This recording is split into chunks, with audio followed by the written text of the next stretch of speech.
So I remember the time I was staying at my grandma's house, and I was walking down the hallway one night, and I overheard her. She didn't sound too happy, so of course, me being me, I went over there, walked up towards her, saw she was on her phone, and she was trying to sign up for Instacart.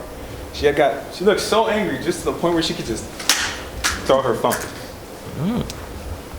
Good afternoon, everybody. I'm Raymond Zamora, the CEO of Atu Servicio. I'm Alondra Gonzalez. I'm the CTO of Atu Servicio. I'm Amar, the CMO of Atu Servicio. And I'm Leo, I'm also the CMO for Advertisements. Servicio. And nowadays, everything is online, even buying your groceries online. But Spanish-speaking people need something they can use and understand efficiently. Our team has come together to create a virtual grocery shopping service that caters to the Spanish-speaking.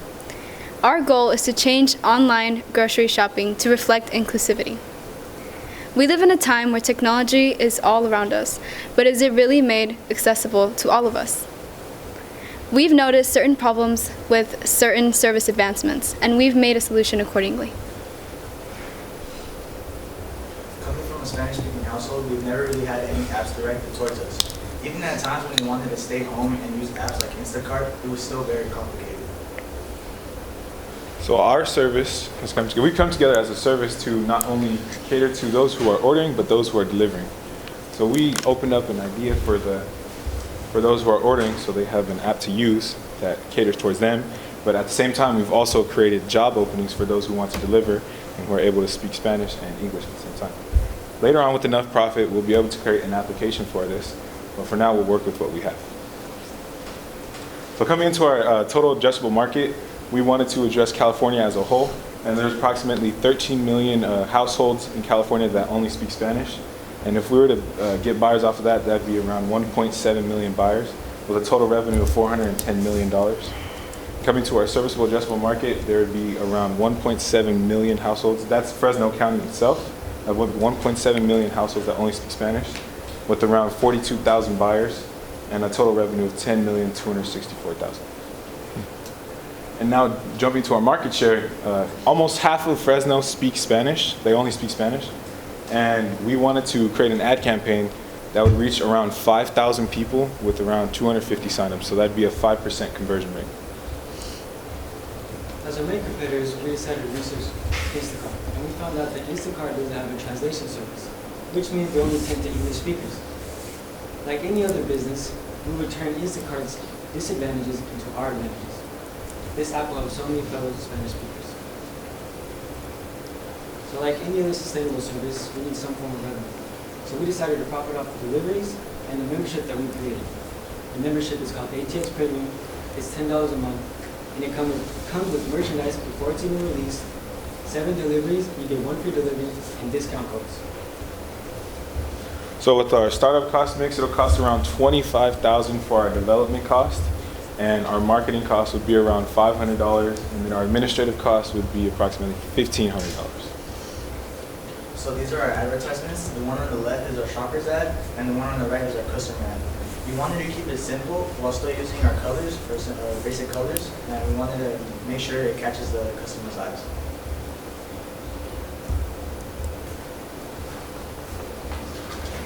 So our landing page is themed to look as if it was a grocery shopping service rather than a restaurant where you could get food. And if we scroll a bit farther down, we have 2 buttons. One button will take you to a form for a pre-registration for an app that we will be developing in the future. And the other button will take you to the shopper form, which is the people who are going to be getting the groceries for those who order them. Below that, we have 3 sections, just a bit about our business, about how we work, kind of drawing the attention of the customers, so no membership fees, fast delivery, all that stuff to make it more appealing.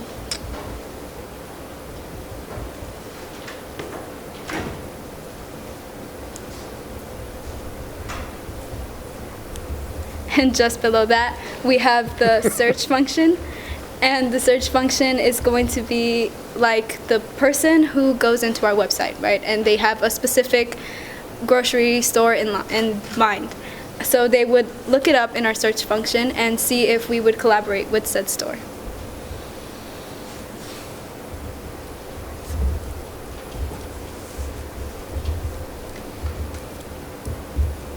Thank you, everybody.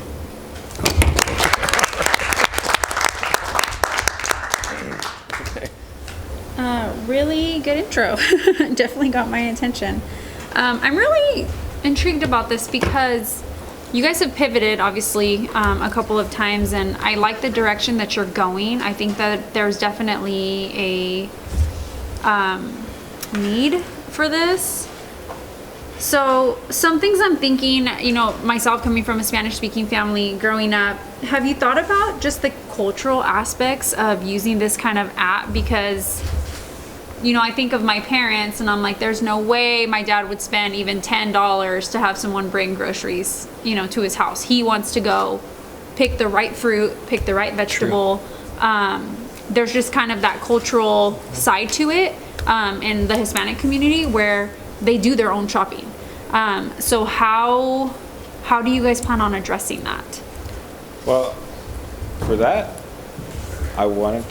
we wanted to like really approach those who like kind of, our customer segment would be those who don't have enough time to do it. We understand that they like, you know, their specific set of vegetables, or they want that watermelon in specific, but we kind of wanted to target to those who don't really have enough time for that. You know, mainly the parents who have like more than 3 kids, you know, because not a lot of them have time to do stuff like that. My parents had 12. Yeah. And I just don't, you know, and that's just my personal, maybe there are people out there. So have you guys interviewed anyone to see like, hey, would you be willing to pay $10 a month for this service? Have you interviewed anyone in this demographic, right? Spanish speaking? We've had maybe 5. We haven't exactly went around asking for it yet. We've had a small get to do it. Yeah, I would definitely do some interviews, do some surveys on people that are, you know, obviously your demographic, just to see like, is this something they'd be willing to pay for, and to do on their, you know, on their phones and stuff. So, I also think $10 is just, it's a little bit. I don't know because how else are you going to make money? So you have your $10 a month, correct? And then what was the other part? You said merch? Yep, there's merch, and then there's also the delivery fees that they'll have to pay for as well. Oh, so they do have to pay for delivery fees? Yes, it's every 7 orders, they get 1 free delivery. Okay. I don't know why I thought I read no delivery fee somewhere, or free delivery. It's No? every 7 orders, there's 1 free delivery. Oh, maybe that's what I read it wrong. Okay, so they do have to pay for the delivery, go and then back to it's that $10 a slide? month for the access to the app or whatever. Oh. Okay. Yeah, that's Yeah. confusing. See? Yeah, that's confusing I was to me very too. confused. Yeah. Go ahead, sorry. No, go ahead. Yeah, so explain to me, so it's $10 a month, that's your first revenue stream. Your second revenue stream, how much is individual delivery? How much is it? How much is each delivery after that? Each delivery after the 7 orders? Right. Or what do you- No, so it's $10 a month. Yes. Right, so you have access to the app, right? Yeah. Then each delivery, it's free? No, okay. So the way that was put up there, it's incorrect. But it's every 7 orders. If they have the pass, every 7 orders, they'll get 1 free delivery after that. So you order 7 times, you put in an order 7 times, and then after that 7 And you times. pay 7 Yeah. times for delivery, and then the 8th order, it's a Is- free delivery. yes. How Right, much but are the how- first 7? The first 7, it all depends on how far the store is, or you know, whoever Ye- the delivery. Okay, no set price. No, not exactly. Okay. So how are you pricing that out then? Probably by the distance of the store. You got to be very clear because, I mean, how Instacart does it is they so everything that you put in your cart, so for instance, let's say you have a coupon, right? Use a coupon, and the person who's the driver of the food or picking out the food, that coupon goes right to Instagram or Instacart. Okay. They don't get the discount. There are no discounts. So they up let's say an item costs $2.50. Instacart will then increase that item to $3. Does that make sense? Oh, okay, yeah, I Yeah. get what you're saying. So, and then you have the option to tip. Okay. So there's incentives for the person to be quick, pick the best fruit or produce, whatever it is, pick the best date because they have a tip option. And if they use a coupon, it's great, but it doesn't go to the customer. It goes to Instacart. Okay. So it's actually just making Instacart more money because they get that savings, not Yeah. the Yeah. It's true. This is how it works. Sorry, this is how it works. I've done research on this. It stinks for the driver sometimes because how are you incentivizing? So my next question. Yeah, that's my question. Next too. question. You didn't Who's talk driving? about the driver. Who's doing all this? What's the incentive for the Yeah, driver? what are you doing for the driver? That was my question too. So for the driver, it's if it's a big delivery, it'd be $5 to $7. But if it's a big delivery, it's $7 to $10. If it's a smaller delivery, it's $5 to $7. It depends on the price of the delivery. That should have been up there. Yeah. Absolutely. Yeah, I didn't see what You were already doing have for the that driver. information already on your person, just put it in the PowerPoint. Go to that split slide where you have the driver on one side and then Seven. So break that down for me. no, the one where the Oh, person was going to the guy's house. That. Some data could be here. Yep. Okay.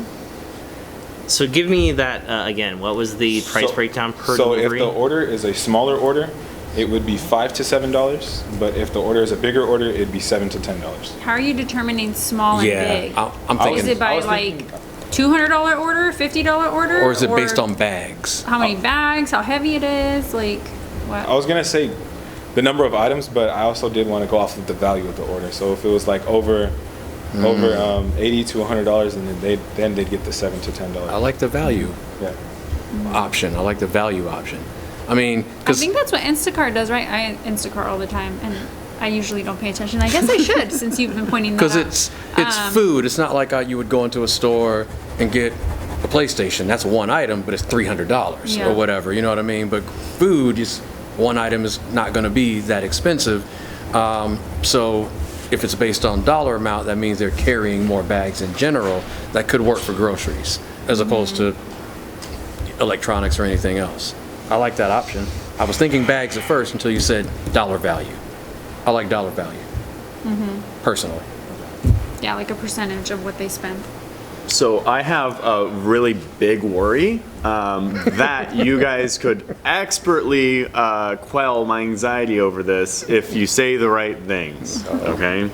I don't want to set you up for failure right now, but what happens a year from now after you've spent all this time and money on making an app and Instacart launches translations for all products? What could you do about that? That was my next thing. Translations for all products, you said? As in Yeah, what if Instacart They announces launch- that they have Spanish functionality and Spanish? Every natively diverse Spanish? Everything every is Spanish language. now. everything just Spanish? No, Just Spanish in general. No, you You can could switch it choose. to any. You could switch, it yeah. to any Anything. language, including Spanish. Yeah, like English version, Spanish anything. version. Vietnamese. Yeah, Chinese. Well, whatever. there was this one idea that I had came up with. It was to service to Spanish speakers, but it would be to help them with not only just their groceries, but maybe documentation that they can't fill out themselves, even like certain things that they can't fill out themselves due to the English barrier. So I know there's also documents for that. There's also documents that they can give you a Spanish one, but not all of them are geared towards the Spanish speaking. So it could be It sounds like you're kind of going away from your Yeah. main core drive of delivering the goods that they need. I think if you guys focused on maybe the community aspect, Yeah. especially You can say the knowing local.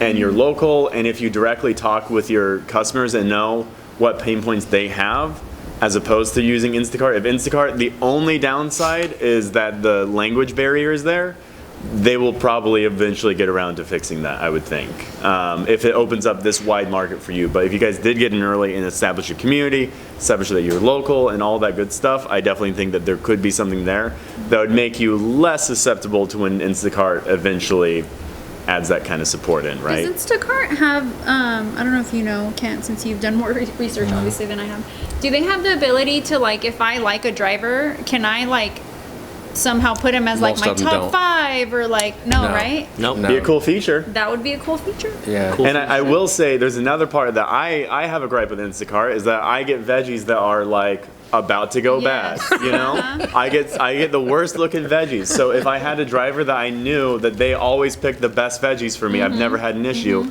I'd want to keep using that same driver over and over again, right? I hate to be the burden of bad news. So you have more competitors than Instacart. Yeah. You have DoorDash. DoorDash. You have Uber Eats. And they're all transitioning to do everything. So Uber Eats is changing. It's just getting restaurants, fast food. They're going to be doing grocery shopping. They're going to be doing everything that they're all going to be competitors in one market. Yeah. And they are currently kind of right now, Instacart's more like grocery shopping, right? Costco runs, whatever. They're all going to be gravitating toward the same thing. Anything you want delivered, we can do it better, right? I already see that coming. So that is another, you're going to have some, those companies are worth evaluated at billions of dollars. So we do know that they are our competition, but we put up here our direct competition because they do deliver groceries. Yeah. But like we said, we turned their disadvantage of not having the Spanish speaking to our advantage. So the only reason we just didn't list them up there is because they're the indirect competition. I think you have an opportunity to, just like they're saying, establish a relationship Yeah, branding. with also the stores. So you guys know that there's a lot of Hispanic grocery stores, and then establish the relationship with them and their chains before the big dogs come in, because then your exit strategy is you could sell all the customer information and driver information that you have to one of the big dogs, and that's one of your exit strategies. So there's an opportunity for you to be first to market, but not just launching another language, but establishing the relationship, because people who use your solution know where their food is being sourced from. And you're not just going to Target and Walmart, but you're supporting Hispanic, owned grocers and things like that. Because I think I talked to you about making sure you take pictures of those grocery stores that are local, so you can actually see that in the app, like shop at this store and that type of thing. Yeah, and that's another cultural piece too, right? Like Hispanics, like, could I get the same thing at a Vons or a Save Mart or Nope. a Walmart? Probably, but I'm gonna go to Vallarta because I connect to that, Yep. right? It's my culture. So if you guys could brand this to where it's around your culture, around the Hispanic Yep. community, about this local community, then you're going to have those customers that are gonna commit to you just because of that. Yep. Well, yep. Agreed. I think if you were to like latch onto La Verita, I always Yeah. mispronounce it. But if you latch onto them and reach out like directly saying, hey, we're students and we're wanting to build this website, not an app, but we want to build this website and we could use you as our first things, I feel like they'd open up doors for you and try to get more conversations going. I definitely think that there'd be a huge potential there, right? And they're not on Instacart, I can tell you that, because I don't know how many times I've been like, dang, I need this from America, and I had to actually go get it, because Yeah. they're not on Instacart. Exactly. Yeah, because you don't know you haven't done it yet, so you have no idea what, you want them to be featured, so the grocery stores probably don't necessarily need to pay to be in your app or something like that, because the drivers just go where they need to go. So yeah, I don't know what that piece would actually look like. You just want them to be featured and be approved, and they can even help promote your app in their stores. There's a lot they could do. Yep. To help you. I got another thing too. My main concern about this whole thing is finding drivers. Or your website. DoorDash, Instacart, all of them are now what drivers are doing, since I just did a bunch of research on this. They're passing out cards once they deliver something, their personal cards, so they don't get hit with the fees, right? Because Instacart takes a percentage of their, you know what I'm saying? Like Cars or carts, right? cards, like Cards. business Oh, cards, okay. because they say instead of using the app, Just just call call me. me directly. I'll do it for a set price. Okay. So That's dirty. they're coming Yep. up against drivers being That's like, what well, you're Barbara not giving me does. any benefits, and you're taking a cut, I'll cut you and in my like garage. I get. Yeah. Come over You here sometimes next don't time. pay me correctly. I didn't get tips on this one. Just pay me just one set fee every time when I go out, and then I'll have it back to you within 2 hours. So they actually have calls. So they're starting to not use the apps because of the fees, and they're not getting paid enough because they don't get benefits. They're like, hey, I want the direct cost. I want the cash right now. And Cash App is a thing. Cash App is a thing. So they're passing out their own cards to be delivered, like just anything you want, I'll deliver it to your door. It could be lumber. I have a truck. Literally, they're doing this. I got 2 already. I've gotten 2 cards that said, I will pick up whatever you want from Lowe's, Home Depot, a grocery store, Costco. Just give me your Sam's Club card. I'll come by and come back. And they do rounds for different people. That's how they do it. They even So offered to take your Sam's card? they say they'll bring it right back. They'll bring it right back to get in. Yeah, they'll do it. Did you guys know that was a problem? I had no clue about That's good stuff right there. That's good stuff right there. You can really They're use that. literally ask most of them. They'll say, "Call me directly. Here's my cell number." Or even for Uber, Uber say, hey, don't use the Uber app, just call me direct if you had a good experience, here you go, just call me direct, I'll come within, Yeah. you know, just call me first. I've never heard that up until today. Yeah, me either, even through Uber. Yep, it's happening. Hungry people will find a way to make it work. Yeah. And it's happening more because of they don't think they're getting paid enough, gas is going up, and you're Yeah. having this pushback where drivers like, we need paid more because our gas is going up and it's not enough. Yeah, so Yeah, yeah, yeah. that's what they're doing. But my CEO needs new yachts, so. Yeah, something to think about. Yeah, but Hey, it's a you great guys have presentation. a few I moving love the parts. dramatic intro, like got my attention right The away. intro I was was like, what great. is he doing with the phone? Don't stop doing that. Keep Yeah. doing Yeah, that. keep doing that. Got my That's attention. good. Doing that. Great job. First one to do that in this group that I've seen. So Yeah, and you painted the picture of your grandma frustrated on Yeah, the phone. Like, that's telling kudos. a story. Great job. Good job, guys.